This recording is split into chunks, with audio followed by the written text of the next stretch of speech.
ज्ञानाञ्जनशलाकया ज्ञानाञ्जनशलाकया चक्षुरुन्मिलितं येन तस्मै श्रीगुरुवे नमः। श्रीगौराङ्ग नित्यानन्द श्री अद्वैतचन्द्र गदाधर श्रीवासादि गौरभक्तवृन्द वाञ्छाकल्पतरुभ्यश्च कृपा सिन्धुभ्येव च पतितानां पावनेभ्यो वैष्णवेभ्यो नमो नमः। हरे कृष्णा कृष्णा कृष्णा हरे हरे, हरे राम राम राम हरे हरे।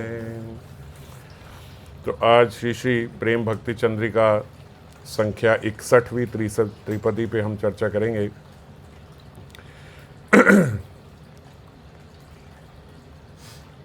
इस विषय में ठाकुर महाशय ने पहले भी कई त्रिपदी में बताया है और आज भी स्मरणांग भजन पे ही ये त्रिपदी है। कल भी स्मरण पे ही थी, युगल चरण प्रीति परम आनंद तथी रति प्रेममय परबंदे, मगर उसमें और भी संबंध थे कि युगल चरणों में मेरी प्रीति हो, प्रेममय महाजन के ग्रंथों में मेरी रति हो, राधा कृष्ण के नाम का आश्रय हो। जब नाम का आश्रय लेते हैं तो उस नाम के आश्रय के साथ ही स्मरण भजन प्रारंभ हो जाता है। यद्यपि मन नहीं लगा तो नाम का आश्रय पूर्ण रूप से नहीं माना जाता। नाम केवल रटना और नाम में मन का संयोग होना, ये दो अलग बातें हैं। तो जब नाम में मन का संयोग होता है तभी उसको नाम आश्रित बोला जाता है ना। किसी में भी अगर हमारा आश्रय होगा तो मन से ही आश्रय होगा। ऐसे नहीं कि केवल कहने का, ऊपर से मुंह से बोलने का है। अगर मन हमारा उनके आश्रित है तभी उसको पूर्ण रूप से आश्रित माना जाएगा। तो जब हम कहते हैं नाम के आश्रय हैं या हम नाम के आश्रित हैं, तो इसका मतलब कि हमारा मन लगा हुआ है, और मन लगा है तो मतलब स्मरांग भजन हमारा प्रारंभ है, क्योंकि नाम के साथ ही रूप गुण लीला धाम का स्मरण होता है। आज ठाकुर महाशय कहते, मनेर स्मरण प्राण मधुर मधुर धाम युगल विलास स्मृति सार, साध्य साधन एई इह बाई आर नाई, एई तत्व सर्व विधि सार। भगवान का स्मरण ही हमारे मनों का प्राण है। हमारे मन तभी जीवित माना जाएगा यदि उसमें भगवान का स्मरण होता है तो।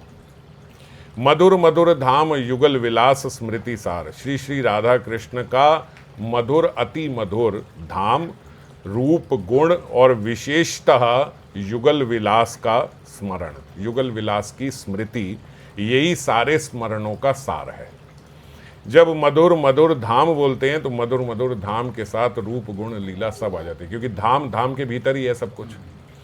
जब हमने कहा मधुर धाम तो उस मधुर धाम में ही उनका स्वरूप भी है, उनका रूप भी है, उनका गुण भी है, उनकी लीला भी है, सब धाम के भीतर ही है।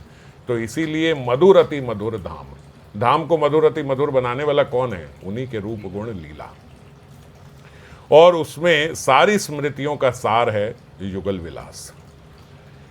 साध्य साधन एई एहा बाई आर नहीं, यही साधन भी है गौड़िया वैष्णवों का और यही साध्य भी है, ये अलग अलग नहीं है, इसके अतिरिक्त कुछ नहीं। ए बाई आर नाई, एई तत्व सर्व विधि सार, और समस्त शास्त्रीय विधि और निषेधों का यही सार तत्व है।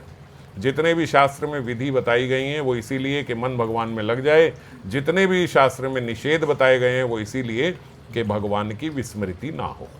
ठीक है, तो यही सारे सर्व विधि सार, यही सारे तत्वों का सार है, यही तत्व सर्व विधि सार। यदि हम कहें कि नाम अपने आप में पूर्ण भजन है, नाम ही साध्य है और नाम ही सिद्धि भी है। नाम ही साधन है, नाम ही साध्य है। अगर हम ऐसा कहें तो ये भी ठीक है। अब यहाँ पे हम कहते हैं कि स्मरण के लिए भी हम यही बोलते हैं कि यही साध्य है और यही साधन भी है। तो ये दोनों बातें कैसे? तो आप ऐसा समझो कि यदि नाम भक्ति का द्वार है तो स्मरण जो है वो उसी भक्ति का अंतःपुर है। ये दोनों में भेद नहीं है। अगर भक्ति का द्वार नाम है, नाम से प्रवेश होता है, और जब हम अंतःपुर में पहुंच जाते हैं तो वो स्मरण ही है, एक ही है, भक्ति के ही अंग हैं। पर प्रारंभ में स्मरण नहीं हो सकता, इसीलिए नाम को द्वार बोला गया। यदि भक्ति में प्रवेश करना है तो नाम का साधन लेना होगा, क्योंकि नाम प्रारंभ में बिना मन के होता है, प्रारंभ में नियम पूर्वक होता है, और फिर धीरे धीरे धीरे धीरे नाम से ही जब चित्त शुद्ध होता है तो स्मरण होने लगता है, और जब स्मरण होने लगता है तो हम उस भक्ति भवन के अंतःपुर में पहुंच जाते हैं। मनेर स्मरण प्राण, मानव का मन सभी इंद्रियों का राजा है, सब में सर्वश्रेष्ठ है। हमारी 5 इंद्रियां हैं, 5 ज्ञान इंद्रियां हैं, 5 कर्म इंद्रियां हैं, पर इंद्रियां काम किसके अधीन करती हैं? मन के। तो इसलिए बोला जाता है एक प्रकार से मन जो है वो सर्व इंद्रियों का राजा है। हमारी जो ज्ञान इंद्रियां हैं वो बोला जाता है रूप, शब्द, रस, गंध और स्पर्श। और ज्ञान इंद्रियों के साथ कर्म इंद्रियां के साथ में क्या जुड़ी हैं? जो इस रूप को देख सके। रूप क्या है? ज्ञान इंद्रिय है। और कर्म इंद्रिय क्या है? इसकी आंख। शब्द क्या है? ये ज्ञान इंद्रिय है, और इसकी कर्म इंद्रिय क्या है? कान। और रस इसकी जिह्वा, गंध इसकी नासिका, और स्पर्श इसकी त्वचा। त्वचा से हम स्पर्श का एहसास लेते हैं, नाक से हम उसको सूंघते हैं। तो सारी जितनी ज्ञान इंद्रियां हैं उनकी एक एक कर्म इंद्रियां हैं। इसीलिए बोलते 10 कर्म इंद्रियां, 10 ज्ञान इंद्रियां, और इन सब का राजा मन। क्योंकि इन सब को भोगता और इन सब का रिकॉर्ड कौन रखता है? बोले वो राजा रखता है, वो मन रखता है। यहाँ पे बाबा बताते हैं कि मान लीजिए आपने कोई द्रव्य पहले देख रखा है, लेकिन आज भी आपको वो याद है। जैसे ही वो कोई सामने आएगा आप कहोगे ओ हाँ, ये मैं जानता हूँ, ये कैसा है, ये मैंने देखा हुआ है। तो वो जो एक्सपीरियंस है उस द्रव्य का, वो आपके मन में रिकॉर्डेड है। मन क्या है? मन ऐसा समझो कि मन एक कैमरा है, और उसकी स्टोरेज क्या है? उसकी स्टोरेज चित्त है। चित्त उसका स्टोर हाउस है। जैसे हम फ़ोन में खींचते हैं तो उसकी एक स्टोरेज होती है, उस स्टोरेज में कैमरा स्टोर करके रख लेता है। ऐसे ही मन हमारा कैमरा है। हम रोज़ निकलते हैं, जैसे मान लीजिए आप अपने ऑफिस के लिए निकले, भक्त मंदिर के लिए निकला, यहाँ से वृंदावन के लिए निकले, बहुत सारे चीज़ें हमारी आंखों के आगे आते होंगे, पर जब तक मन ने उसको रिकॉर्ड नहीं किया तब तक कितनी चीज़ें आए गए हमें याद भी नहीं रहेंगी। पर कोई चीज़ हमने देखी और वो मन में रजिस्टर हो गई, आहा आज मौसम बड़ा अच्छा है, रजिस्टर हो गया। अब जब अगला अच्छा मौसम आएगा, आप उस दिन जब वृंदावन जा रहे थे तब भी मौसम बड़ा अच्छा था, क्योंकि वो कैमरे में स्टोर हो गया। एकदम जैसे ही आपने बोला वो मन ने स्टोर करा और उसको चित्त में डाल दिया। यही चित्त में संस्कार बन जाते हैं। कोई लड्डू आपने खाया, ओहो गोविंद देव जी का वहाँ का लड्डू, जैसे ही खाया ओह वो बहुत अच्छा लड्डू था। जैसे ही अब हम लड्डू खाएंगे वो लड्डू वैसा नहीं है जैसा गोविंद देव जी का था। वो क्यों? क्योंकि मन ने वहाँ रजिस्टर कर लिया ये लड्डू। उसके आगे पीछे हम इधर गए उधर गए, कभी किसी ने प्रसाद दिया, बहुतों बार हम मंदिर गए, बहुतों बार कहीं किसी ने प्रसाद दिया, हमने खा लिया, हमारे रजिस्टर में नहीं हुआ, मन में नहीं लगा तो चला गया, हमें पता ही नहीं है। मैं आपसे पूछूं कि आप आखिरी बारी इस अमुक मंदिर में गए थे, आपको किसी ने प्रसाद दिया था, आपने क्या खाया था? आपको वो भी याद नहीं होगा कि क्या उन्होंने हाथ में दिया था, हमने क्या खाया था, पुजारी जी ने क्या हाथ में धर दिया था। आप राधा दामोदर गए, वहाँ पे वो पुजारी जी हाथ में प्रसाद धर दिए, आपने क्या प्रसाद खाया था? नहीं पता। तो खाया तो तब भी था, लेकिन वो मन में रजिस्टर नहीं हुआ उस टाइम, और जिसके हो गया वो बताएगा कि ये हुआ। कोई चीज़ हमने स्पर्श करी, हमने कपड़ा देखा आह बड़ा मखमली कपड़ा है, रजिस्टर हो गया ये मखमली कपड़ा है। अब जैसे ही रजिस्टर हो गया अगली बारी हम तुरंत पहचान लेंगे। बाबा कहते ऐसे ही कोई बच्चा है, अगर छोटा बच्चा भी है, वो आग में हाथ दे दे, हाथ जल जाएगा। अगली बारी जैसे ही अग्नि आएगी बच्चा हाथ पीछे कर लेगा। क्यों? अब उसके मन में रजिस्टर्ड है कि पिछली बारी जब मैंने लगाया था तो मेरा हाथ जल गया था। हजारों बार आप उसको शिक्षा दो कि आग में हाथ नहीं डालना, हाथ नहीं डालना, हाथ नहीं डालना, बच्चा फिर आग में हाथ डालेगा, जिद करेगा। एक बार हाथ जल जाए उसके बाद कभी आग में हाथ नहीं डालेगा, क्योंकि अब मन ने उसकी रिकॉर्डिंग कर ली और वो चित्त में स्टोर कर दिया। अब वो संस्कार बन गया कि अग्नि में हाथ नहीं डालना, नहीं तो जल जाएगा। ठीक है, तो इसीलिए बोला जाता है मन जो है वो इंद्रियों का राजा है, और हम भले ही स्थूल इंद्रिय द्वारा द्रव्य या विषयों को ग्रहण करें, पर मन के संयोग के बिना हमारी अनुभूति में नहीं आता। वो जब तक मन में स्टोर नहीं हुआ तब तक वो हमारी अनुभव में नहीं आया। इस प्रकार समस्त इंद्रियों का केंद्र स्वरूप जो है वो मन ही है। वह अशरीरी होकर भी सभी प्रकार के बोध उत्पन्न करने में समर्थ है। सबसे बड़ी बात यह है कि हम अपना पूरा महाराज एमआरआई करा लें। एमआरआई सबसे बड़ी चीज़ है, उससे भी बड़ा कोई स्कैन होता है, एमआरआई होता है। एमआरआई कराओ और बताओ इसमें मन कहाँ आया। पूरे देह का एमआरआई करा दिया, मन कहाँ है? मन कहीं नहीं है। तो भगवान ने इतनी बड़ी चीज़ इतनी सूक्ष्म बनाई है। सारी इंद्रियां हैं, कान है, नाक है, त्वचा है, आँख है, जिब्बा है, ये जो सारे स्वाद ले रही है, पर इनका राजा कहाँ बैठा है? राजा अशरीरी है। महाराज नौकर तो दिख रहे हैं, राजा नहीं दिख रहा, राजा कहाँ है?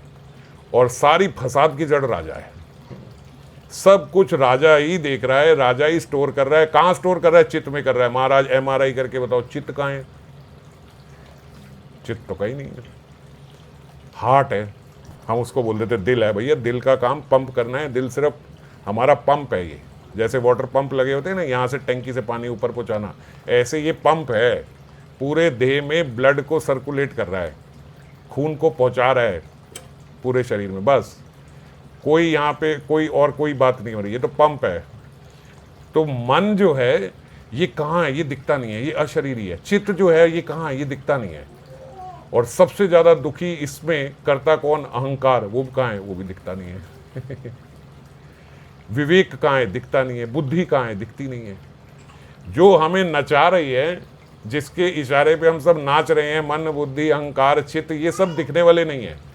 जो दिखने वाले हैं महाराज ये सब नौकर हैं। और जो राजा महाराजा बैठे हैं वो दिखते ही नहीं है, वो अशरीरी हैं सब।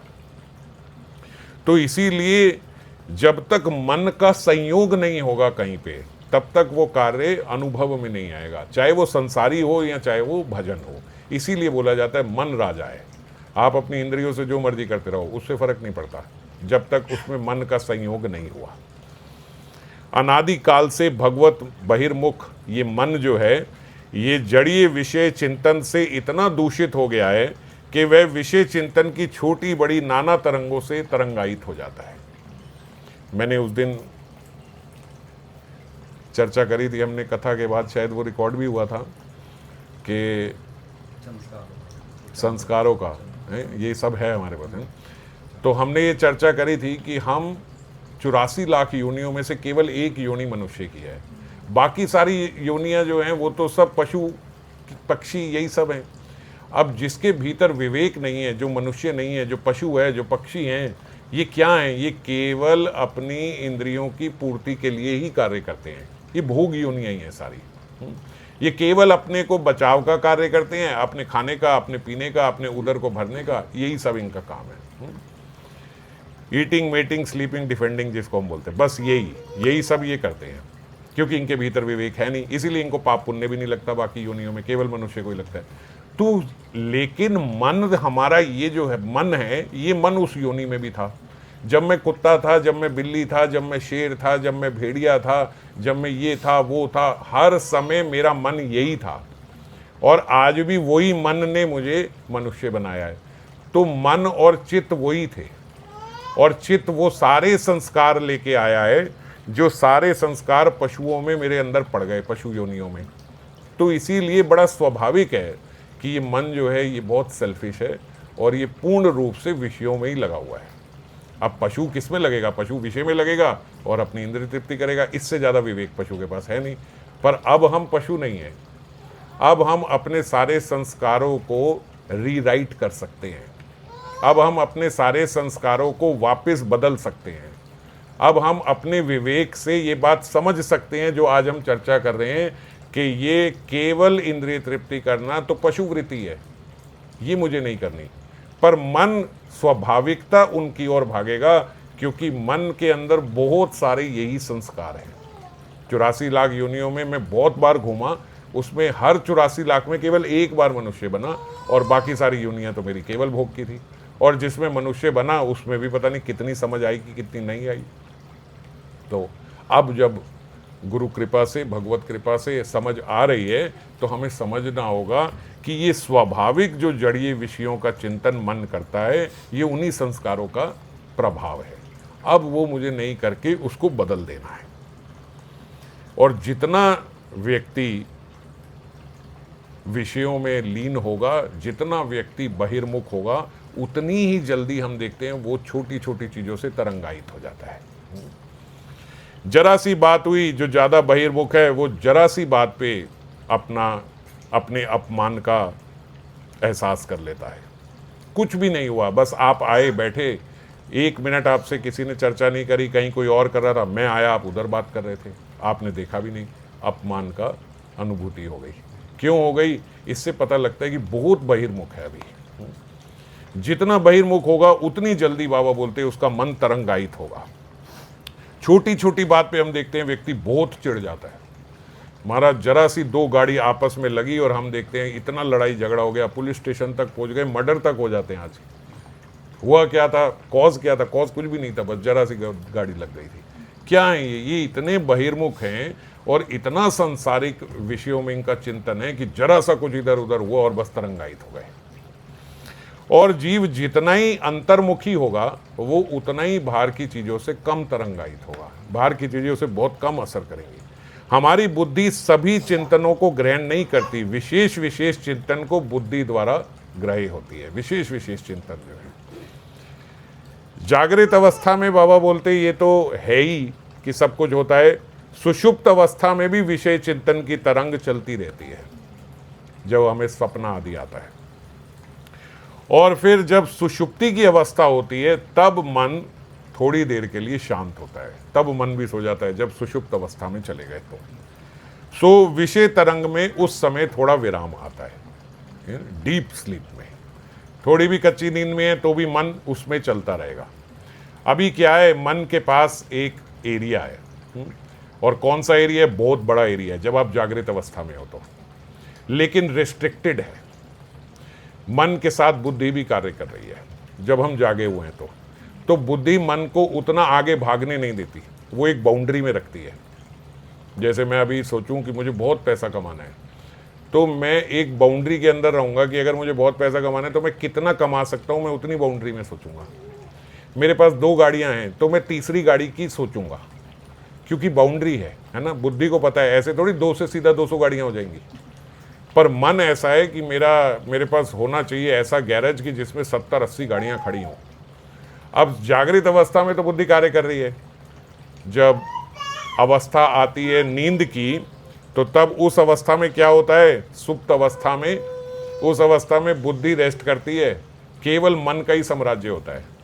तो स्वप्न में जो हम जागृत अवस्था में सोच नहीं पाते, स्वप्न में वो सब कुछ सोच लेता है। तो स्वप्न क्या आएगा कि मेरे पास 70 गाड़ियां हैं और मैं उसका मालिक हूं, क्योंकि स्वप्न में अभी बुद्धि उसको इंटरफेयर नहीं कर रही है, तो वो अपना साम्राज्य बना लेता है स्वप्न में। और सुषुप्ति में फिर मन भी सो जाता है, तो फिर विषय चिंतन बिल्कुल खत्म हो जाता है।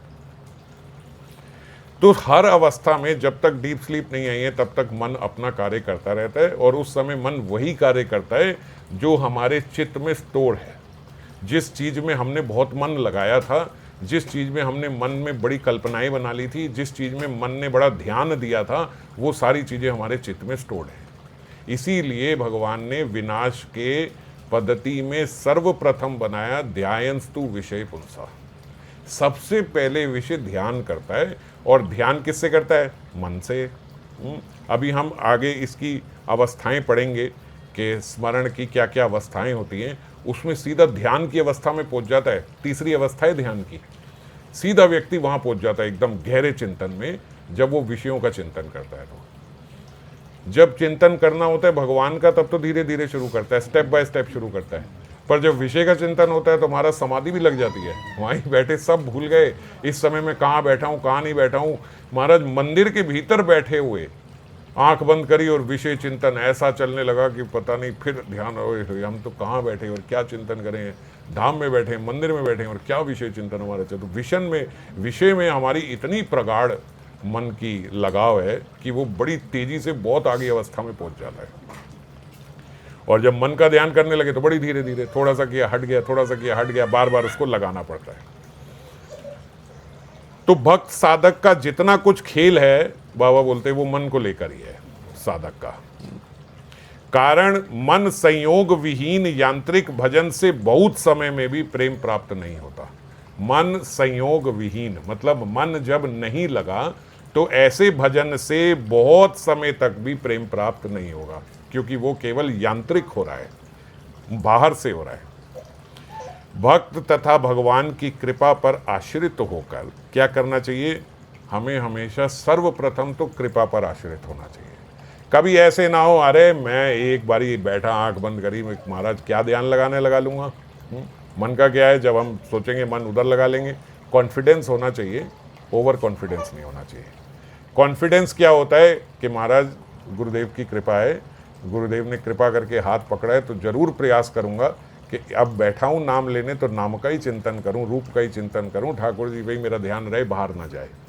प्रार्थना रूपी जब संकल्प होता है तो उस संकल्प में कृपा प्राप्त होती है। पर जो संकल्प अहंकार से होता है, जिसमें प्रार्थना नहीं है, उसमें फिर भगवान की कृपा कार्य नहीं करती, उसमें हमारा अहंकार आ जाता है। तो भक्त तथा भगवान की कृपा के आश्रित होकर जब साधक साधन भजन के माध्यम से विषय वासनाओं से मलिन हुए मन को शुद्ध करता है।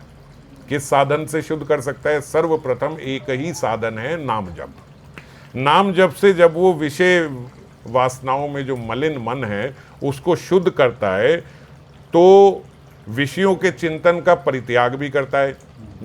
उसके चिंतन का त्याग ही करेगा तभी शुद्ध करेगा। जब विषय आए तो उसका त्याग किया कि मैं ये ना सोचूं, और ऐसे भजन करता है अपने मन को विषयों से हटा के बार बार युगल चरणों में लगाने का प्रयास करता है।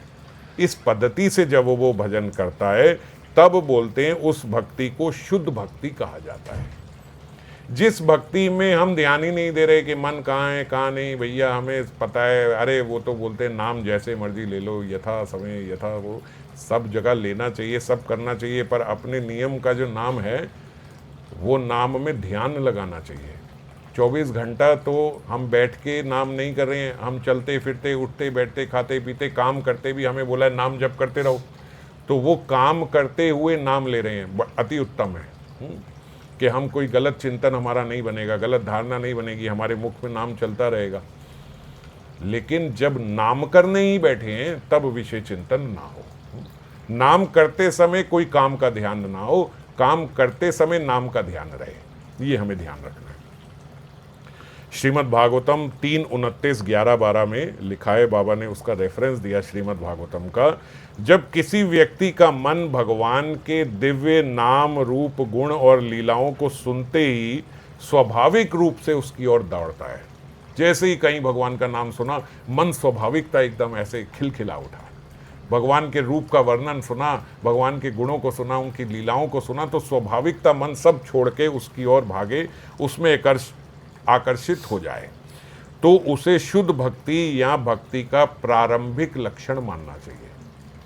ऐसा नहीं है ये पूर्ण हो गई भक्ति, ये भक्ति का प्रारंभिक लक्षण है। कम से कम इतना तो होना चाहिए कि जहाँ हमारे ठाकुर जी का नाम आए, जहाँ कोई राधे राधे कर रहा हो, जहाँ कोई कृष्ण नाम ले रहा हो, जहाँ कोई हरि नाम ले रहा हो, तो एकदम से मन उनकी ओर जाके आकर्षित हो जाए। किन की ओर? जपने वाले की ओर नहीं, जो जप रहा है उसकी ओर, जो नाम जप रहे हैं उसकी ओर, भगवान की ओर, भगवान से आकर्षित हो जाए। व्यक्ति से आकर्षित मत हो जाना। जो कहीं ऐसा कोई देखे तो हमें हमेशा हमें भगवान का स्मरण हो जाए, हमें अपने प्रियतम का स्मरण हो जाए, हमें किशोरी जी का स्मरण हो जाए। ये प्रारंभिक अवस्था है, शुद्ध भक्ति यहाँ से प्रारंभ हुई।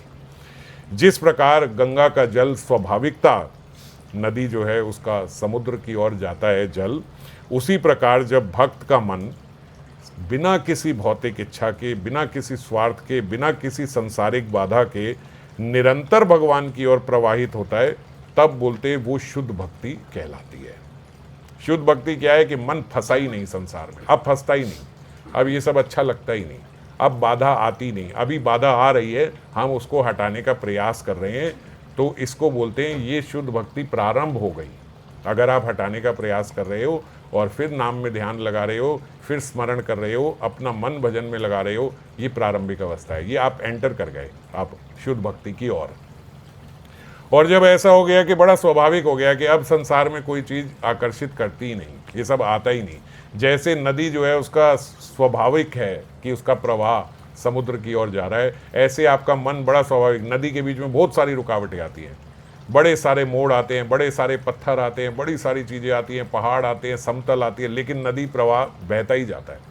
इधर रास्ता नहीं मिला, यहाँ से चली जाएगी, अब यहाँ रोक दो, वो वहाँ से चली जाएगी, नया रास्ता बना ली, पर समुद्र की ओर भागती चली जाती है। ऐसा जब मन हो जाए कि संसार में बहुत आपदा आई, विपदा आई, सुख आया, दुख आया, बहुत विषय आए जिसमें बहुत उत्सव हुए संसारिक, लेकिन किसी में हमारा मन रुका नहीं, वो स्वाभाविकता वहीं भगवान की ओर भागे, इसको बोलते हैं ये शुद्ध भक्ति है। ये 3:29, 11-12 में बताया गया, मुख्यतः 12 में। शील ठाकुर महाशय ने कहा है, भगवत स्मृति ही भक्त साधक के मन का प्राण है। भगवत स्मृति जो है यही प्राण है भक्त के साधक का, जैसे ये इस त्रिपदी में भी वर्णित है। और जिस मन में भगवत स्मृति नहीं है वह मन जो है मृत प्राय है। निष्प्राण देह को ये कुत्ते, सुअर आदि आके उसको खाने लगते हैं। जब एक डेड बॉडी पड़ी है तो डेड बॉडी पे हम देते हैं कि उस पर चींटियाँ भी आ जाएंगी, उस पर कीड़े भी पड़ जाएंगे, पशु भी आके उसे खाने लगेंगे। क्या हुआ? वो निष्प्राण है। जब निष्प्राण हो जाता है तो ऐसे पशु पक्षी, चील सब उसको उठा के उसका मांस खाने लगते हैं। ऐसे ही बोलते जो मन है, मन जब निष्प्राण हो जाता है, यानी मन में जब भगवत स्मृति नहीं रही, जब भगवान का स्मरण नहीं करता, तो ये काम क्रोध आदि जो पशु चीले हैं ये आके उस मन को नोचने लगती हैं। जैसे मैंने पहले बताया कि मन बड़ी जल्दी फिर तरंगायित हो जाएगा। छोटी छोटी बात पे क्रोध आएगा, छोटी छोटी बात पे आप चिढ़ जाओगे, छोटी छोटी बात पे आपको किसी से द्वेष हो जाएगा, आपको हर कोई खराब लगने लगेगा, आप हमेशा एजिटेटेड रहोगे। ये क्या है? जब मन में भगवत स्मरण नहीं है तो अब ये मरा हुआ मन है। अब जैसे मरे हुए मन को पशु पक्षी नोचते हैं, ऐसे इसको काम क्रोध आदि आके इस मन को नोचते हैं। इसीलिए यदि इन रिपुओं की यातना से बचना है, इन दुश्मनों की, इन कुत्ते बिल्लियों की, इन चीलों की अगर यातना से हमें बचना है तो हमें रसास्वादन करना होगा। देखो कितना आनंद की बात है और कितना सुखद बात है अगर हम इसको ठीक से समझें। एक तरफ क्या है, बहुत दुख है। बहुत दुख क्या है कि आपका शरीर पड़ा है और उसको चील कौए कुत्ते आके खा रहे हैं, नोच रहे हैं। ऐसे ही है हमारे मन रूपी शरीर जो है, जो मन है उसको आके काम क्रोध रूपी आके नोच रहे हैं, खा रहे हैं और हमें दुखी कर रहे हैं। जीव दुखी किससे होता है? मन से ही होता है ना। और दूसरी तरफ क्या है, बोले अगर ये नहीं चाहिए तो क्या करो? तो बोले प्रसन्न रहो, बस जीवित रहो। अगर आपको ये करना है, आनंद में रहो और आनंद में मन लगाओ, सच्चिदानंद में मन लगाओ, भक्तों के संग स्मरण करो, नाचो गाओ, कीर्तन करो, हरि कथा सुनो, हरि कथा गाओ, बस हो गया। तो क्या करना है खुश रहने के लिए? खुश रहना है। आपको दुश्मनों से बचना है, खुश रहो। हमें यहाँ क्या कहते हैं, भैया बहुत खतरा है, बहुत खतरा है, अगर आपको बचना है, हाँ राज लाइफ सेविंग जैकेट पहन लो, सिक्योरिटी रखो, रिवॉल्वर रख दो, ये रख दो, सिक्योरिटी गार्ड रख दो, वो रख दो। दुष्कर चीज़ें हैं अगर आपको संसार में बचना है। अध्यात्म में क्या आपको बचना है? बोले अगर आपको दुख से बचना है तो क्या करना है? आनंद में रहना है। फिर क्या मिलेगा? आनंद। आनंद में रहने के लिए क्या करना है? आनंद में ही रहना है। मैं करूं क्या आनंद में रहने के लिए? बोले यही करना है, आनंद में ही रहना है। आप खुश हो जाओ, आप खुश हो जाओ, आप भजन करो, नाचो गाओ, तो फिर क्या होगा? बोले बस ये लोग आएंगे ही नहीं, काम क्रोध रिपु आएंगे ही नहीं। ये किस पे आते हैं? ये मरे हुए को नोचते हैं। तो पहले ही जब जीव दुखी हो गया, देखो श्रीमद् भागवतम में 11वें स्कंद का 23वां अध्याय बहुत प्रिय लगता है मेरे को। पहले भी हम कुछ दिन पहले इसी की चर्चा कर रहे थे, अवंती ब्राह्मण की। बहुत ही प्रिय अध्याय है, बहुत ही अच्छा, मतलब हर एक महीने में एक बार पढ़ लेना चाहिए, बहुत ही अच्छा लगता है। उसमें क्या है, क्या बोलते? नायम जनों में सुख दुख हेतु, ना देवता आत्मा गृह कर्म काला, मना परम कारणम अमानती, संसार चक्रम परिवार तयद यत। थोड़ा थोड़ा तो मेरी संस्कृत भी समझ में आ गई होगी। ना दुख का कारण यहाँ के कोई लोग हैं, नायम जना में सुख दुख हेतु, ना मेरे सुख और दुख का हेतु यहाँ के कोई भी लोग हैं। इस संसार का कोई आदमी मुझे सुखी दुखी नहीं कर सकता। मैं सोचता हूँ इस व्यक्ति ने मुझे बड़ा दुख दे दिया, इस व्यक्ति ने मुझे बड़ा सुखी किया, इसने उस वक़्त ऐसा बोला मुझे बड़ा अच्छा लगा, इसने उस वक़्त ऐसा बोला मुझे बड़ा दुख हो गया, इसने मेरे से ऐसे बात कर ली मैं बड़ा दुखी हो गई, इसने मेरे से ऐसे बात करी मैं बड़ा सुखी हो गया, ऐसा हम सोचते हैं। वो बोलते हैं श्रीमद् भागवतम में बहुत अवंती ब्राह्मण सारी दुनिया का अनुभव करने के बाद, संसार का अनुभव करने के बाद क्या बोलते, नायम जनों में सुख दुख हेतु। ये कौन है अवंती ब्राह्मण? जिनको उनके घर वालों ने निकाल के बाहर फेंक दिया है। वो क्या बोलते हैं, नहीं ये मुझे दुख नहीं दे रहे, ये मेरे सुख और दुख का हेतु नहीं है। कौन है फिर? बोले ना देवता, देवता भी नहीं है, कोई देवात्मा नहीं है, ना गृह, आपका ग्रह खराब है, आपका शनि खराब है, आपका शनिचर खराब है, आपका जे, आपका वो पता नहीं क्या क्या होता है, राहु केतु आप पे चढ़ गया, आपका ये हो गया। बोले ये सब कुछ नहीं कर सकते, वो बहुत दूर है, तो ये भी मेरा कुछ नहीं बिगाड़ सकते, देवता भी मेरा कुछ नहीं बिगाड़ सकते, यहाँ तक कि मेरे कर्म भी नहीं, यहाँ तक कि समय भी नहीं। तो बिगाड़ कौन सकता है? बोले मना परम कारणम आमानति। केवल मेरा मन ही है जो मेरा बिगाड़ रहा है, ये मन ही है जो मुझे दुखी कर रहा है, और कोई मेरा कुछ बिगाड़ नहीं सकता। संसार चक्रम परिवार तयेद यत। भैया इस संसार के चक्र में और कोई ऐसा नहीं है जो मेरा बिगाड़ पाए, केवल मेरा मन ही है जो मुझे दुखी कर रहा है, और मन ही मुझे सुखी करता है। और आगे बहुत ही सुंदर श्लोक है, 46वां नंबर, ये 42वां था 11-23 का। 46 में क्या बोलते यदि किसी का मन पूर्णतः स्थिर है, शांत है और भगवान में स्थित हो गया है, तो भैया अगर आपका मन हो ही गया, क्या था, सारे कारणों का कारण तो मन ही था दुख देने वाला। तो अगर आपका मन स्थिर हो चुका है, अगर आपका मन अब शांत हो चुका है, अगर आपका मन अब भजन में स्थित है, तो बोलते फिर दान करने का, यज्ञ करने का, व्रत करने का, पुण्य कर्म करने का क्या आवश्यकता है भाई आपको? ये सब करने की क्या जरूरत है? ये सब करने से जो प्राप्त होना था वो तो हुआ है आपको, आपका मन तो अब लग गया, मन लग गया, तो ये सब करने की क्या आवश्यकता है? और बोले यदि मन आपके वश में नहीं है, तो फिर जो इतना दान कर रहे हो और इतना तप कर रहे हो और इतना व्रत कर रहे हो और ये सब पुण्य कर्म कर रहे हो, बोले तो इसका क्या लाभ है? जब मन ही आपके वश में नहीं हो रहा, तो इतना सब करके भी अगर मन आपके वश में नहीं हुआ तो इनका क्या लाभ? और अगर मन आपके वश में हो गया तो इनका क्या लाभ?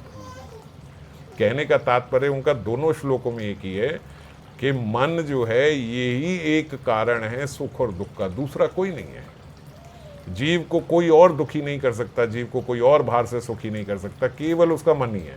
जिसमें वो सुख का अनुभव कर ले वो उसको सुखी कर देता है, जिसमें वो दुख का अनुभव कर ले वो उसको दुखी कर लेता है। यदि वह अंतर्मुखी हो जाए और बाहर से समझ ले कि ये सब कौन है, ये मेरे ये शरीर क्या है, ये तो जाना ही है, इससे क्या करूँ मैं, और जैसे ही ऐसा हो गया वैसे ही बोलते हैं अब उसको इस संसार में कोई सुखी दुखी नहीं कर सकता, क्योंकि मन अब स्थित हो गया, मन अब शांत हो गया, मन अब भगवान के चरणों में लग गया।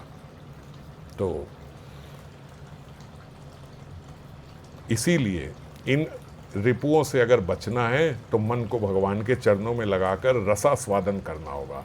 स्मरांग भजन इसीलिए बहुत जरूरी है। अब आप समझ गए स्मरांग भजन कितना जरूरी है, क्योंकि स्मरण करने से मन स्थिर होता है, मन शांत होता है, और मन धीरे धीरे धीरे धीरे इस देह अभिमान को छोड़ के अपने स्वरूप अभिमान में जाता है।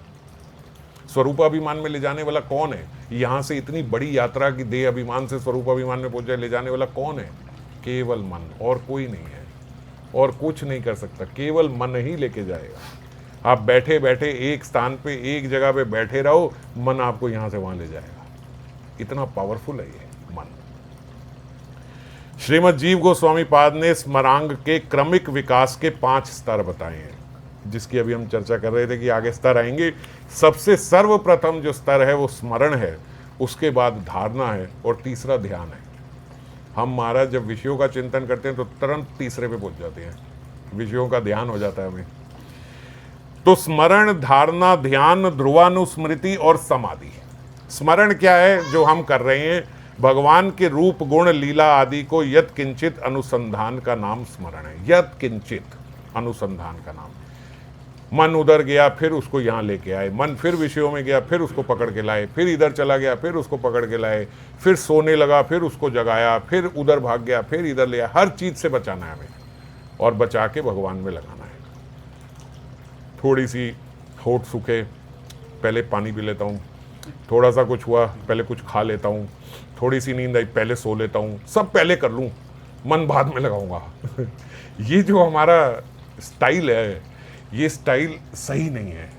अगर मन भगवान में लगाना है तो प्यास लगी कोई बात नहीं, अभी बैठा हूँ आधा घंटा, आधे घंटे बाद, इतना कोई मर नहीं रहे प्यास से।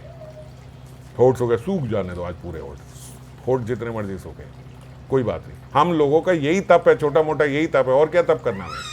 कोई ऐसा तप थोड़ी है कि भैया आपने इतने दिन खाना नहीं खाना, इतने दिन आपने एक ग्राही खानी है, इतने दिन आपने एक बार इस खाना है, कुछ वैसा व्रत नहीं है। आपने अग्नि में बैठ के गर्मी में भजन करना है, सर्दी में आपने जाके बाहर वृक्ष के नीचे बैठना है, कोई ऐसा भजन नहीं है। हमारा क्या भजन है भैया, जब स्मरण करने बैठे हैं ना, भूलो ये सब, थोड़े स्ट्रांग बनो, मन थोड़ा स्ट्रांग हो जाए। अभी भूख लग रहा है, छोड़ो, हमारा समय है खाने का, उसी समय खाएंगे। आज 9 बजे का नहीं, हमारा हम सुबह 10 बजे 11 बजे जितने भी बजे खाते हैं, हम इतने ही बजे खाएंगे, इतने भी नहीं हिलेंगे। हम इतना नाम लेके ही खाते हैं, हम उतना नाम लेके ही खाएंगे। प्यास लगे कुछ नहीं आ रही, हमारा साधक जो है वो अपने मल मूत्र को भी रोक के बैठता है, कुछ नहीं अभी कहीं नहीं जाना, भाई यहीं बैठा बाद में करेंगे, और रुक जाता है। तो जब मन स्ट्रांग होता है तो ये सब विकार जो हैं ये सब वहीं थम जाते हैं। थोड़ी देर बाद प्यास लगनी बंद हो जाती है, थोड़ी देर बाद भूख लगनी बंद हो जाती है। क्यों? मन को लगाना है हमें यहाँ, तो मन को लगाना है। अभी ये प्रारंभिक अवस्था है, इसको स्मरण बोलते हैं, आगे नहीं चले गए कहीं हम, अभी स्मरण में ही है। जो क्रमिक विकास होना था उसकी प्रथम स्थिति जो स्मरण की है, उसमें हमें ये करना है। ऐसे नहीं कि बस जब कुछ नहीं है, खाए हुए हैं, पिए हुए हैं, डिकार मार रहे हैं, पानी साथ में रखा है, बीच बीच में पी भी लेते हैं, सब कुछ कर लेते हैं, फिर उड़ जाते हैं, टॉयलेट चले जाते हैं, फिर आते हैं, फिर बैठ जाते हैं, फिर उसके बाद बीच बीच में पानी पीते हैं, फिर कुछ कुछ साथ में खा भी लेते हैं, फिर यहाँ पे सीधे भी बैठ जाते हैं, फिर सोफे पे लेट भी जाते हैं, फिर पलंग पे भी लेट जाते हैं, फिर उड़ जाते हैं, फिर थोड़ा सो जाते हैं, फिर बैठ जाते हैं। ये स्मरण नहीं होता, ये तो आप पूरा मन के अंडर में हो। ये तो मन आपको नचाए जा रहा। कब भगवान में आपका मन लगेगा? ऐसे मन नहीं लगता। मन ऐसे लगा मैं बैठा हूँ, अब कब बैठा हूँ? अभी 2 घंटा बैठा हूँ। समय देख के बैठे। आप कितने भी महात्माओं को देखो, जो सिद्ध महात्मा हैं, ब्रज में साधना करते हैं, समय के हिसाब से करते हैं। अभी भी सिद्ध हैं, साधक नहीं है, सिद्ध हैं, लेकिन साधना का स्टाइल वही है, समय के हिसाब से। इतने बजे उठेंगे, इतने बजे उठेंगे, इतने बजे बैठ जाएंगे। उनका पेट खराब नहीं होता क्या? उनको भूख नहीं लगती, उनको गर्मी नहीं लग रही, उनको प्यास नहीं लग रही, उनको सर्दी नहीं लग रही, सब पीछे है, समय के हिसाब से बैठे हैं। यही साधना करनी है।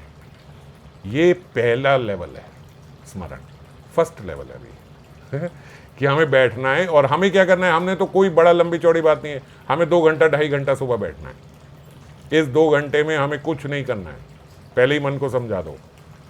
कोई खाना नहीं, कोई पीना नहीं, कोई टॉयलेट नहीं, कहीं नहीं, कुछ नहीं करना महाराज हमें। अब यहाँ बैठे हैं, बस यहीं बैठे।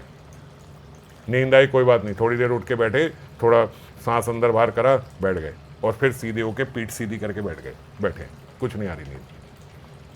ज़्यादा आंख बंद करके नींद आ रही है, थोड़ा आंख खोल के नाम ले लिया, जोर से नाम ले लिया।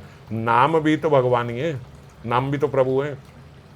उच्च स्वर में नाम ले लो, एक माला 2 माला उच्च स्वर में ले ली। हरे कृष्ण कृष्ण कृष्ण हरे हरे, हरे राम राम राम हरे हरे, ऐसे माला करेंगे। 1 माला 2 माला, नींद भाग जाएगी। फिर उसके बाद अपना आंख बंद करके स्मरण करो, फिर नींद आने लगे, फिर उठ जाओ, फिर सीधे हो जाओ, फिर नाम लो। भैया एक बार थोड़े पक्के हो। ये लल्लू बन के बैठे रहेंगे, ऐसे बैठ गए, ऐसे बैठ गए, ये बैठ गए, सो गए, इधर सो गए, चलो थोड़ी देर सो जाती हूँ, चलो थोड़ा खा आती हूँ, चलो थोड़ा पी आती, ऐसे भजन नहीं होता। ये प्रारंभिक अवस्था ही पार नहीं होगी अभी तो जो प्रारंभिक अवस्था है स्मरण का मतलब है भगवान के रूप गुण लीला का यत किंचित अनुसंधान। अबे थोड़ा तो कर लो, अभी यत किंचित तो कर लो, 2 घंटा तो आराम से बैठ जाओ, उसमें तो मन को शांत करके बैठाओ, बैठ। और जब आपने ये करा तो क्या बढ़ेगा? हमारे आज के भी मनोवैज्ञानिक कहते हैं, हमारी न्यूरो साइंस ये कहती है, हमारे न्यूरो के सारे जितने विशेषज्ञ हैं वो ये कहते हैं, अगर आपने अपने मन को कंट्रोल करना है तो ये अभ्यास सर्वप्रथम है। क्या है? उसको कंट्रोल में करो, इधर बैठो। और जब आपने ये करना सीख लिया तो आपका सबसे पहले कॉन्फिडेंस बढ़ेगा। कोई भी अगर आपको कार्य करना है, बोले इसके बाद आप जीवन में संसारिक भी कोई कार्य करोगे तो आपका कॉन्फिडेंस हाई रहेगा। क्यों? क्योंकि सबसे मुश्किल चीज को तो आपने कंट्रोल करना सीख लिया, अब बाकी सब इसके नीचे हैं। जिसने मन पे नियंत्रण पा लिया, बाकी सब चीजें नीचे हैं। कहीं हम जाएंगे, ओ वहाँ खाने को मिलेगा कि नहीं मिलेगा, वहाँ क्या मिलेगा, पहले इतना प्रबंध कर लें, ये कर लें, वहाँ ये मंगा ले वो मंगा ले। जिसका अपने मन पे नियंत्रण है वो बोलता है अरे कोई बात नहीं, नहीं मिलेगा 2 घंटे बाद खा लेंगे, क्या हो जाएगा, देखते हैं, अगले दिन खा लेंगे, एक दिन रात का खाना नहीं मिलेगा, कोई बात नहीं सुबह मिल जाएगा, क्या हो गया। जब ऐसे हम हो जाते हैं तो कॉन्फिडेंस एकदम पीक पे होता है। अब आपको संसारिक कार्य करने के लिए भी कोई चीज़ रोक नहीं सकती। और वीक व्यक्ति जो अपने माइंड से नहीं पता नहीं मैं सुबह उठूंगा तो कहीं मेरा पेट खराब ना हो जाए, नहीं पता नहीं कहीं मैं जाऊंगा तो मेरा प्रेशर ना बन जाए, नहीं कहीं ऐसा ना हो जाए, कहीं मुझे उल्टी ना आ जाए, कहीं मेरा सिर दर्द ना हो जाए, कहीं जे ना हो जाए, कहीं वो कहीं वहाँ भूख लग गई तो, कहीं वहाँ प्यास लगी तो। महाराज यहाँ से मैं देखता हूँ 15 मिनट दूर एक जगह पहुँचना है, वहाँ पे 2 बोतलें पानी गाड़ी में रख लेते हैं, अगर बीच में प्यास लग गई तो। अबे तो 15 मिनट में मर जाओगे, प्यास लग जाएगी तो लग जाने तो 15 मिनट बाद पी लेंगे, क्या हो गया ऐसा। तो बहुत ही हम इनसिक्योर क्यों हैं, क्योंकि हमें पता है हम अपने मन को कंट्रोल नहीं कर सकते। कितने दुर्बल हम इसीलिए तो है ना, हमें पता है हमारा मन पे कोई नियंत्रण नहीं है। हम क्या बोल देते हैं, वो बातें बताओ जो मैं कर सकूं, जो मैं नहीं कर सकता, जो मैं नहीं कर सकती वो मत मुझे बोलो। क्यों क्यों क्यों नहीं कर सकते हम, क्योंकि मेरे मन पे नियंत्रण ही नहीं है। उस टाइम भूख लगेगी तो फिर मुझसे रहा नहीं जाएगा, उस टाइम नींद आएगी तो फिर मेरे से बैठा नहीं जाएगा, उस टाइम प्यास लगेगी तो फिर मैं कुछ कर नहीं सकता है। अरे इतने कमजोर मत बनो, थोड़ा ठीक होके बैठो। क्या हो गया, कुछ नहीं हो रहा। ऐसे कैसे आ जाएगी नींद, ऐसे कैसे भूख लग जाएगी, ऐसे कैसे प्यास लगेगी, और लग जाएगी तो लग जाएगी, 15 मिनट बाद पी लेंगे। समझ गए, कॉन्फिडेंस हाई होता है नहीं होता ये बात सुनने से। तो इसीलिए जब हम ये बोलते हैं, जब हम ये बोल ही देते हैं कि वो बात मत बोलो जो मेरे बस में नहीं है, तो फिर आपने अपने सारे हथियार मन के आगे फेंक दिए। लो भैया मन आप जो मर्जी कर लो, हम कुछ नहीं कर सकते। क्या करें, हमारा मन तो बहुत होता है सुबह माला करने का, मगर सुबह नींद बहुत आती है, क्या करें। अब ये क्या है, आप पूरा मन के नियंत्रण में हो, आप नहीं बोल रहे हो, आप मनमुखी हो, पूरा आपका मन बोल रहा है। क्योंकि मन को पीड़ा होती है सुबह सुबह उठ के नाम जप करने में, क्योंकि उसका संसार क्षय हो रहा है। जिसका संसार मर रहा है उसको पीड़ा तो होगी, तो उसको पीड़ा होती है, तो वो आपको पूरा अपने कंट्रोल में कर लेता है। सुबह सुबह इतना उठने की जरूरत नहीं है, कितना नाम जप करना है, इस दिन में वैसे भी हो जाएगा, इतना सुबह उठ के करने की क्या जरूरत है। मन का क्या है, मन तो कभी भी लगा लेंगे जब बैठेंगे, सुबह सुबह क्यों लगाना है। ये सब कौन बोलता है, ये आप नहीं बोलते हो, आपकी बुद्धि नहीं बोलती, आपका मन बोलता है। तो इसीलिए मन को नियंत्रण करने के लिए थोड़ा थोड़ा इतना अभ्यास करें कि सुबह उठें और अपने आप को पक्का करें 2 घंटे कुछ नहीं चाहिए मुझे, इस 2 घंटे में मेरे को कुछ नहीं चाहिए, ना खाना ना पीना ना नींद ना जे ना वो, जो हो सबका उपचार है। मैंने अभी अभी सबका बताया, नींद आए तो भी, प्यास लगे तो भी, भूख लगे तो भी, यहाँ जाना वो भी तो भी, कुछ नहीं, बस बैठे हैं सीधा, अभी बैठे हैं 2 घंटा, 2 घंटे बाद करेंगे जो करना है। पहले इतना अभ्यास करिए, केवल 2 घंटे का, बस 2 घंटे हम ऐसे बैठे हैं। तो इसको बोलते स्मरण। इसमें जो हम भगवान का ध्यान करने का प्रयास करेंगे इसको बोलते स्मरण। अन्य सभी विषय चिंतन से मन को खींचकर भगवान की लीला आदि में सामान्य रूप से मन को लगाने का नाम है धारणा। सारे जितने विषय चिंतन इत्यादि हैं, अब क्या किया, अभी तो हमने अपनी जो कर्म इंद्रियां थी उनको सबको कंट्रोल करा। सेकंड स्टेज क्या है, सारी ज्ञान इंद्रियों को भी कंट्रोल कर लो। सारे विषय चिंतन इधर उधर से मन को भी पूर्ण रूप से विषय चिंतन से निकाल के बैठ के यहाँ पे 2 घंटा। अब 2 घंटा क्या है, ये सब तो नहीं करना, भूख नहीं, खाना नहीं खाना, पानी नहीं पीना, मल मूत्र पे भी नहीं जा रहे, 2 घंटा बैठे हैं, अब ये सब तो हो गया। अब क्या है, अब मन को भी इधर रखो, ये सेकंड स्टेज है। सेकंड स्टेज क्या है कि मन को भी कहीं इधर उधर नहीं जाने देना, वो भी यहीं भगवान के चरणों में ही लगा रहे। ये धारणा है। विशेष रूप से रूप आदि का चिंतन करना, ये ध्यान है। इस अवस्था में हम पहुंचे हुए हैं संसारिक विषयों में। विशेष रूप से हम किसी का भी ध्यान कर लेते हैं, कामी पुरुष स्त्री का, कामी स्त्री पुरुष का, लोभी व्यक्ति धन का, कहाँ से धन कमाना है उसका, गाड़ी का वो फीचर, वो अंदर, वो सीट, वो स्टिचिंग, वो कपड़ा, वो फील। महाराज बहुत अंदर तक चले जाते हैं हम विषयों में, ये ध्यान है। इतना रूप आदि का, किशोरी जी के चरण, किशोरी जी के चरण, नख, विशेष रूप चिंतन है ना, ये हमारा संसार में हो जाता है। किशोरी जी के तो चरण नहीं दिखाई देते, और वहाँ तो महाराज नख की ज्योति भी दिख जाती है संसार की। तो ध्यान की अवस्था में हम पहुंचे हुए हैं संसार में। अब जब ये अध्यात्म में पहुंच जाए उसको ध्यान बोलेंगे, ठीक है। विशेष रूप से किसी रूप का विशेष चिंतन करना और अमृत धारा की तरह भगवान के रूप गुण आदि लीला के निरंतर स्मरण में लगे रहना, इसको बोलते हैं ध्रुवानुस्मृति। ध्रुवानुस्मृति में क्या है कि अब बहुत सारा मल हृदय से निकल चुका है। जब ये कब होता है, जब आपने अपने मन को कंट्रोल करने की कोशिश की, अब आप बैठ गए तो आप स्मरण में आ गए, उसके बाद मन को भी लगा दिया, धारणा में आ गए, उसके बाद विशेष रूप से किशोरी जी के और श्याम सुंदर के अंगों को, उनके रूप को चिंतन करने का प्रयास किया, ध्यान हो गया। जब ये ध्यान हो जाता है ना, इस ध्यान में फिर जब मन लगता है तो ध्रुवानुस्मृति बड़ी जल्दी हो जाती है, फिर धारा की तरह बहता है। फिर आप रुकोगे नहीं उनके चरणों में, फिर ऊपर चलोगे, फिर उनके नाभि का चिंतन, फिर उनके हाथों का चिंतन, फिर उनके मुख कमल का चिंतन, सब चलता रहेगा। पूर्ण रूप से रूप का चिंतन होगा, फिर उनके गुणों का चिंतन होगा, लीला का। तो ध्रुवानुस्मृति फिर बहेगी जब ध्यान की अवस्था में पहुंच गए तो। और ध्येय मात्र स्फुरण को समाधि कहते। फिर ऐसा समय आए कि हम अपने शरीर को भूल ही गए। वो प्रयास जो हमने 2 घंटे के लिए किया था, अब ऐसा हो गया कि महाराज सुबह 10 बजे बैठे थे, रात के 10 बज गए, हमें पता ही नहीं है। इसको बोलते हैं समाधि। तभी बोलते हैं समाधि लग गई, समाधि लग गई, पता ही नहीं लगा कि कहाँ चले गए। ऐसे ऐसे संत रहे हैं, महात्मा रहे हैं। महाराज विवाह हुआ, विवाह की पहली रात्रि में ध्यान लग गया, समाधि में चले गए, समाधि में चले गए, 2 साल बीत गए, 2 साल बाद ध्यान आया। ओ क्या हुआ था, हम यहाँ कैसे आए? बोले आपका विवाह हुआ था, अभी तो विवाह करके बस घर लाए थे और आप ध्यान में चले गए। 2 साल। अब 2 साल किसी शरीर का निर्वाह हो सकता है बिना खाए पिए? नहीं हो सकता ना, लेकिन इसमें हो जाता है। जब हम भगवान के स्मरण में जाते हैं तो देखो ये इतना दिव्य है। अब आपको इस बात से ये पहली अवस्था अपनी समझ में आएगी कि आप पहले सोच रहे होगे भैया बोलने के लिए बड़ा बोल देते हो आप, करने के लिए कैसे होगा कि मल मूत्र को भी रोक ले, ऐसे कैसे हो जाएगा? वो 2 साल कैसे रोक के बैठ गए? 2 साल बिना खाए पिए और जीवित कैसे रह गए? यहाँ महाराज एक एकादशी आ जाए तो अगले दिन विटामिन डेफिशिएंसी हो जाती है लोग 2-3 गोली खा लेते हैं कि भैया ये मेरे अंदर कमी पड़ गई। एकादशी पे कोई कार्य करेंगे नहीं, द्वादशी पे हमसे होता नहीं, त्रयोदशी से शुरू करेंगे क्या हुआ भैया, एक दिन उपवास रख लिया। कैसा उपवास रखा? उसमें अन्न नहीं खाया, आलू वालू तो खा लिया था, मगर कमजोरी बहुत हो गई। आलू किस में खाए थे? देसी घी में बने हुए खाए थे, तो भी कमजोरी हो गई। तो ये क्या है? ये मन है, ये केवल मन है। मन ने आपको वीक कर दिया क्योंकि मन को स्वाद नहीं मिला, और जैसे ही मन को स्वाद नहीं मिला तो उसको लगा वीक हो गया, आप बहुत वीक हो गए हो। वीक आप नहीं हुए, वीक मन हो गया है।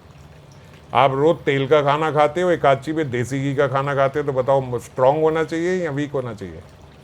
शरीर तो स्ट्रांग होना चाहिए, पर शरीर अगले दिन वीकनेस महसूस करता है। तो ये वीकनेस किसकी है? ये मन की वीकनेस है। उसको स्वाद लगे हैं, वो स्वाद उसे मिले नहीं, तो वो वीक हो गया मन। समझ गए? तो इसीलिए बोल रहे कोई दुख सुख नहीं देता संसार में, कोई कुछ नहीं करता, ये केवल मन देता है। और स्मरण जब हम करने लगते हैं, जो प्राथमिक अवस्था है, तो स्मरण भी 4 प्रकार का होता है। नाम स्मरण, रूप स्मरण, गुण स्मरण और सपरिकर लीला स्मरण। तो इसीलिए जब मैंने कहा कि अगर आपको नींद आ रही है आंख बंद करके, मान लो, और हम ऐसे बैठे हैं कि सोना नहीं है, ये 2 घंटे मुझे बैठ के नाम ही करना है, तो उस समय क्या करें? तुरंत अगर हम कोई रूप चिंतन कर रहे हैं, लीला चिंतन कर रहे हैं, उसके बाद आंख खोल के नाम का चिंतन करेंगे, नाम में ध्यान लगाएंगे, जो नाम बोल रहे हैं वो नाम सुनेंगे अपने कानों से। तो ये नाम स्मरण हो गया। ठीक है, नाम में भी स्मरण होता है, रूप में भी होता है, गुण में, लीला में, ऐसे नाम में भी होता है। तो उस समय नाम में स्मरण लेंगे, लेकिन अपनी इस बात के पक्के रहेंगे कि 2 घंटा नहीं हिलेंगे, सीधे ऐसे ही बैठेंगे। और अगर प्रयास अच्छे से करो तो 2 घंटा महाराज ऐसे ही बैठो, जिस आसन में बैठे हैं उसी में बैठे, पूरी टांगे खोल के और पूरा ऐसे होके जब बैठोगे तो भी मन ध्यान नहीं लगेगा, है ना। ये योग है। योग क्या है? ये इसमें थोड़ा सा जो है शरीर का साथ आपको लेना होगा। बैकबोन आपकी सीधी रहे, जरा एकदम ऐसे बैठो सीधे होके, और फिर ध्यान से स्मरण करने का प्रयास करो। अगर टेढ़े मेढ़े होके बैठोगे तो वैसे ही बड़ा कठिन हो जाएगा मन को लगाना। तो बिल्कुल अपने आप को सीधा रख के 2 घंटा हम ये प्रयास करेंगे, ताकि प्राथमिक अवस्था में हम इसकी आ जाएं स्मरण की। और ढीले नहीं बनना हमें। मैं बार बार भक्तों को यही बात बोल रहा हूँ, अगर ये करना है तो ढीले बनना छोड़ दो। अगर आपका एटीट्यूड ढीले वाला है, नहीं ऐसे तो नहीं हो पाएगा, नहीं अभी तो नहीं कर सकते, आज हमने सुन लिया अब करने का प्रयास करें, भाई अभी से कर सकते हो, अभी से कर सकते हो। इस प्रयास में कोई और अन्य प्रयास करने की जरूरत नहीं, यही प्रयास है, 2 घंटे का यही प्रयास है। इसमें आप क्या बीच में और प्रयास लाएंगे कि और क्या कोशिश करेंगे? ये मन है, बोलेगा अभी 2 घंटे नहीं, अभी आधा घंटा का करते हैं अभी 1 घंटे का करते हैं। नहीं, ये नहीं करना, बेसिक है भैया, 2 घंटे करो, 2 घंटा करो इसमें। और इन सारे स्मरण में, नाम में, रूप में, गुण में, लीला में, सर्वश्रेष्ठ तो लीला ही है ना। लीला इसलिए है क्योंकि उसमें सबका सम्मिलित हो जाता है, सारे नाम भी आ जाता है, रूप भी आ जाता है, गुण भी आ जाता है। तो जब लीला स्मरण करते हैं तो सारे स्मरण उसी में आ जाते हैं। और फिर बोलते हैं अगर स्मरण करना ही है तो हम लोग तो खैर श्री कृष्ण का, ब्रजेंद्र नंदन, ब्रज भाव में जो हैं उन्हीं का स्मरण करते हैं। तो बोले बाकी सारे जितने भी भगवत स्वरूप है उनमें सर्वश्रेष्ठ ब्रजेंद्र नंदन का ही है स्वरूप। और फिर रूप का अगर चिंतन करने लगे तो भाई बाल्य लीला भी है और सब है, पौगंड लीला भी है, लेकिन सबसे जो अधिक उनकी प्रिय है वो उनकी कैशौर लीला है। और फिर उसमें भी जब वो राधा रानी के साथ होते हैं तो, और राधा रानी के साथ भी उधर राधा रानी की विलास लीला जो है, उन सभी, वो सारी सभी स्मरण में, लीलाओं में ये सर्वश्रेष्ठ है। विलास का मतलब बहुत कुछ, कि मतलब उनसे बात कर रहे हैं राधा रानी के साथ घूम रहे हैं, उनके साथ कुसुम चयन हो रहा है, वंशी हरण हो रहा है, वन विहार हो रहा है, मधुपान हो रहा है, रह केली निभृत निकुंज, उसमें एक आता है, विलास में एक अंग है, निभृत निकुंज की भी लीला है। फिर जल क्रीड़ा है, पान क्रीड़ा है, पाश क्रीड़ा है। पाश क्रीड़ा मतलब जो खेला जाता है। और ये दोपहर के समय होता है राधा कुंड में, तो उस समय जो ये क्रीड़ा का होता है, ये सारी क्या क्रीड़ा, ये रास का, ये सब विलास में आता है। तो रास विलास ऐसा बोलते हैं ना, तो ये सब विलास में आता है। मतलब उनके संग की जितनी लीलें हैं, राधा कृष्ण के संग की जो लीलाएं हैं, उनका हम स्मरण करें, ये सभी प्रकार की लीला स्मरण का सार है। ये ठाकुर महाशय यहाँ पे कह रहे हैं। गौड़ीय वैष्णव संप्रदाय में सपार्षद गौरांग और श्री राधा माधव की अष्टकालीन लीला का स्मरण किया जाता है। और उसमें भी फिर योग पीठ मिलन लीला के स्मरण की जो पद्धति देखी जाती है, वह श्रेष्ठतम स्मरणांग भजन है। ये मैं कुछ दिनों से आप लोगों को बोल ही रहा हूँ कि अगर प्रारंभ करना है सही से तो सबसे पहले अपनी योग पीठ जो है उसका स्मरण ठीक करो। आज ये बात यहाँ पे आई गई है ना, क्योंकि मैंने भी बाबा के मुख से ही सुनी थी, और ये बात यहाँ पे आ गई कि भैया स्मरण अगर प्रारंभ करना है पहले योग पीठ सही से करो। तो योग पीठ अगर सही से होगा तो फिर बाकी लीला स्मरण में भी हमारा ध्यान लगेगा। क्यों योग पीठ सिद्ध करो? क्योंकि बोले योग पीठ तो आपकी सेवा है ही, आपको दे दी गई है। बाकी स्मरण आप कर रहे हो कि मेरा उसमें निवेश बढ़े, स्वरूप अभिमान बढ़े और मैं वहाँ सेवा कर पाऊँ, ये सेवा आपकी प्रारंभ हो गई है योग पीठ वाली, है ना। तो इसीलिए योग पीठ में सबसे ज़्यादा ध्यान लगाने का प्रयास करें। किंतु स्मरण निष्ठ साधक को सतत यह ध्यान रखना होगा कि मधुर मधुर धाम या मधुर अति मधुर श्री विग्रह के रूप, गुण, लीला आदि के माधुर्य का आस्वादन अंतरात्मा को प्राप्त हो। मतलब मन लगा के स्मरण करना होगा, तभी इसका माधुर्य जो है वो अंतरात्मा को प्राप्त होगा। यदि मन नहीं लगा तो फिर उसका माधुर्य आएगा नहीं, अगर ऊपर ऊपर से हमने किया तो। आभीष्ट के माधुर्य का आस्वादन प्राप्त करना ही साधना का मूल लक्ष्य है। साधना कर क्यों रहे हैं? कि भाई उनका माधुर्य का आस्वादन हो। यदि यही स्मरणांग भजन जो है ये केवल विधि के लिए किया जाए, केवल नियम पूर्वक किया जाए, तो फिर बाबा बोलते हैं वो अंतरात्मा को स्वाद नहीं आएगा। अभी हम कैसे करते हैं? बस नियम पूर्वक करते हैं, करना है रोज सुबह, इसीलिए हम कर लेते हैं। तो नियम पूर्वक करने से क्या हुआ? इतने वर्ष बीत गए, आज भी वो स्वाद नहीं आया। स्वाद क्यों नहीं आया? क्योंकि हमने बस नियम की रक्षा के लिए ये कर लिया, इसमें अपना मन नहीं लगाया। गोवर्धन निवासी सिद्ध कृष्णदास बाबा जी महाराज जो हैं, वो अपने सारे शिष्यों को रोज रात्रि को बुलाया करते थे आज कैसा रहा आपका स्मरण, आज आपका ध्यान कैसा हुआ, आपकी माला कैसी हुई, क्या आपने स्मरण किया अपनी माला में, है ना। सब पास में रहते थे, सबको बुला लेते थे, आओ बैठो बताओ आज क्या स्मरण किया, क्या आया आपके मन में।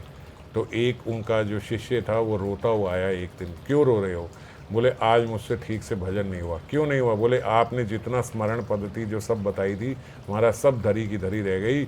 मैं तो किशोरी जी के हाथों पे कंगन पहना रहा था और कंगन पहनाते पहनाते उनके हाथों के सौंदर्य में इतना खो गया महाराज, उनके कर कमल के सौंदर्य में, कि सुबह से लेकर शाम तक बस मैं उनके कर कमल ही देखता रहा, उसके सौंदर्य को ही अनुभव करता रहा। और जितनी लीला थी वो सब लीला की लीला वैसे ही रह गई। पता नहीं उस समय मुझसे नाम कितना हुआ, क्या हुआ, मुझे कोई गणना नहीं है कि मैंने कितना नाम किया, बस मैं वहीं सौंदर्य में खो गया। तो बाबा ने उनको बोला आज आपका भजन सही हुआ है। क्यों, क्योंकि ये नहीं पता आपने कितना नाम लिया, आपने कितना नहीं लिया। ये बात सही है कि आपसे लीला पूरी नहीं हुई, पर विशेष रूप से जो रूप का ध्यान हुआ और आपका मन उसमें चला गया, यही तो भगवान के भजन का मेन अंग है ना। हमने क्या बोला था, तो रूप का ध्यान हो जाए, विशेष रूप से इतना ध्यान हो जाए कि और कोई सुध बुद्धि नहीं रही, यही तो वास्तविक भजन है। तो उन्होंने बोला आपका भजन आज ही हुआ है। रूप आदि का माधुर्य आस्वादन प्राप्त होने पर लीला स्मरण यदि अपूर्ण भी रह जाए तो भी यथायथ पूर्णता ही मानी जाती है। क्यों, क्योंकि फिर बात वही है, जहां मन लग गया वो पूर्ण है। और आपने पूरी लीला स्मरण ऐसे सोच रहे नियम पूर्वक आपने कर लिया, लेकिन आपका मन नहीं लगा था, तो उसका कोई लाभ नहीं है।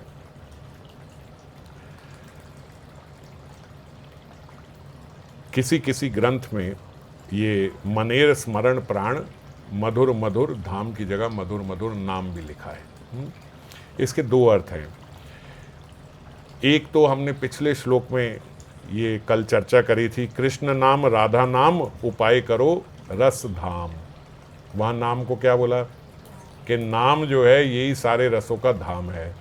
तो फिर जब नाम भी सारे रसों का धाम है तो यहाँ पे मनेर स्मरण प्राण मधुर मधुर नाम बोलो या मधुर मधुर धाम बोलो, बात तो एक ही है? नाम ही सारे रसों का धाम है, तो नाम बोलो तो वो भी ठीक है और धाम बोलो तो वो भी ठीक है, क्योंकि धाम में ही नाम रूप गुण लीला सब आ जाते हैं। जब हम धाम की बात करते हैं तो उसमें नाम भी है, रूप भी है, गुण भी है, लीला भी है, तो एक प्रकार से भेद नहीं है। और अगर दूसरी तरफ से देखें, नाम आया तो ये भी देखा गया है कि श्री नाम का आश्रय ही लेना होगा हमें स्मरण करने के लिए, जो हमने बिल्कुल शुरुआत में अभी त्रिपति की चर्चा करी कि नाम आश्रित किसको कहेंगे, उसी को तो कहेंगे जिसका मन लग गया। तो नाम का आश्रय लेना होगा, इसीलिए मधुर मधुर नाम भी का कारण स्मरांग भजन चित्त शुद्धि की अपेक्षा रखता है। जब तक आपका स्मरण, जब तक आपका चित्त शुद्ध नहीं हुआ तब तक आपका स्मरण नहीं हो सकता। तो इसके लिए क्या करना होगा, इसके लिए सर्वप्रथम नाम लेना होगा। इसीलिए हमने ये बात करी थी कि नाम जो है वो द्वार है और स्मरण जो है वो अंतःपुर है।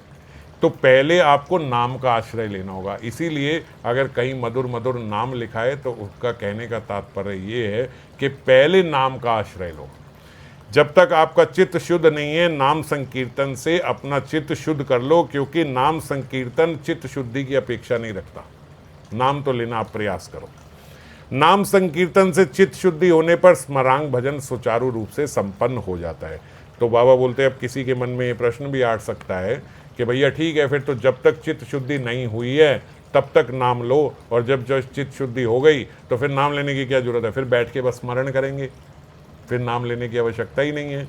तो बोले इस संसार में पहली एक बात प्रैक्टिकल समझो, इस संसार में मन को मलिन होने में ज़्यादा समय नहीं लगेगा।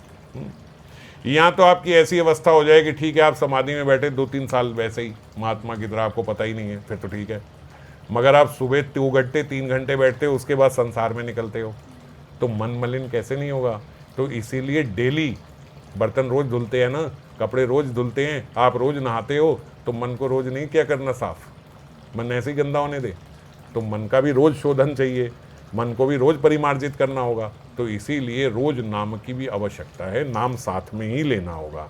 नाम संकीर्तन के साथ ही स्मरांग आस्वादन की परिपुष्टि होती है। क्यों, साथ साथ चित्त शुद्ध हुआ है, अब रहे, बर्तन साफ हो गया, अब रहे, कपड़े साफ हो गए, अब साफ रहें इसके लिए उसे रोज़ धोना पड़ता है। अब हमने आज ये पहना, ये कुर्ता पहना, अब इसमें हम देखें कोई दाग वाग तो कुछ है नहीं, चलो कल फिर पहन लेंगे ना, ऐसा नहीं है। पहन लिया अब धुलेगा। तो ऐसे ही मन साफ है, कोई बात नहीं, साफ रहे इसके लिए रोज नाम संकीर्तन भी करेंगे और उसके साथ ही स्मरण या ध्यान करेंगे।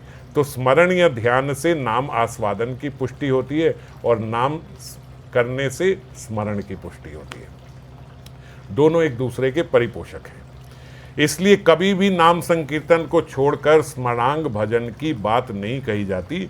श्रीमद जीव गोस्वामी पाद ने भी यही बात बोली है कि साधक नाम संकीर्तन के सहयोग से ही स्मरण करें। हमारी पद्धति में ये नहीं है कि हम हाथ जोड़ के ऐसे बैठ जाएं, क्या कर रहे हैं महाराज, हम स्मरण कर रहे हैं, ऐसे स्मरण नहीं होगा। साथ साथ नाम संकीर्तन करना होगा, चित्त शुद्ध रहे और चित्त उधर लगा रहे, है ना। तो साथ साथ बाहर से शुद्धि हो रही है और भीतर से वो भगवान की लीलाओं में लगा हुआ है। और फिर अंत में कहते साध्य साधन एई यह बाई आर नहीं एई तत्व सर्व विधि सार।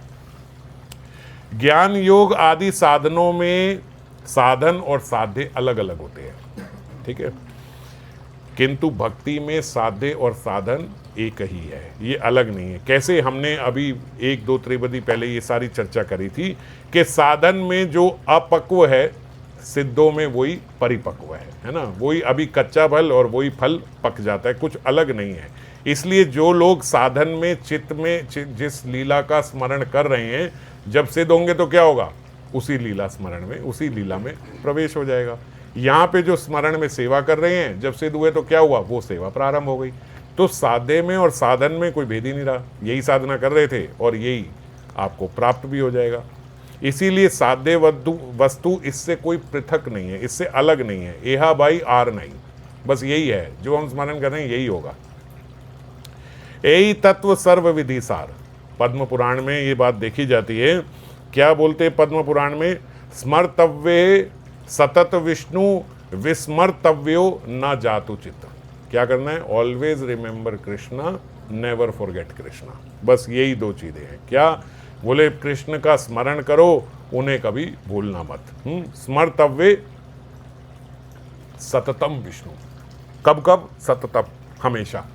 और विस्मर्तव्यो ना जतुचित, और उनको कभी भूलना नहीं। समस्त शास्त्रों में जितने भी विधि निषेध का उपदेश किया है, वे सारी जो विधियां हैं वो क्या बताती हैं, सारी विधियां इसीलिए है कि मन भगवान में लग जाए।